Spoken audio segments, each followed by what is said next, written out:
की सियासत में एनडीए के एक मजबूत घटक के रूप में स्थापित होने के बाद लोक जनशक्ति पार्टी रामविलास के प्रमुख चिराग पासवान अब अपनी पार्टी का दायरा बढ़ाने की तैयारी कर रहे हैं। चिराग पासवान ने हाल ही में स्पष्ट संकेत दिए कि उनकी पार्टी 2027 के उत्तर प्रदेश विधानसभा चुनाव में हिस्सा लेगी। आइए जानते हैं उत्तर प्रदेश पर क्यों है चिराग की नजर। चिराग पासवान की उत्तर प्रदेश के चुनावों में विशेष रुचि के पीछे कई महत्वपूर्ण कारण बताए जा रहे हैं।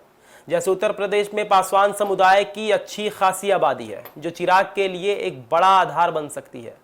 उत्तर प्रदेश में बड़ी संख्या में प्रवासी बिहारी रहते हैं, जिनके साथ चिराग का सांस्कृतिक जुड़ाव है।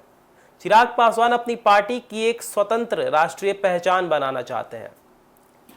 वे केवल दलितों या पासवान समुदाय तक सीमित न रहकर युवाओं और अन्य पिछड़े वर्गों को भी अपने साथ जोड़कर यूपी में जगह बनाना चाहते हैं। रणनीति और जमीनी तैयारी चिराग पासवान कर रहे हैं और उन्होंने कहा कि उनकी पार्टी यूपी की सभी 403 सीटों पर चुनाव लड़ने को तैयार है। हालांकि पार्टी अभी शुरुआती दौर में जमीनी स्तर पर कार्यकर्ताओं को सक्रिय करने और संगठन को मजबूत करने में जुटी है। राजनीतिक विश्लेषकों का मानना है कि इस तरह का विचार चिराग की महत्वाकांक्षा को दर्शाता है। बिहार में एनडीए के बैनर तले 19 सीटें जीतने के बाद वे अब राष्ट्रीय स्तर पर खुद को स्थापित करना चाहते हैं।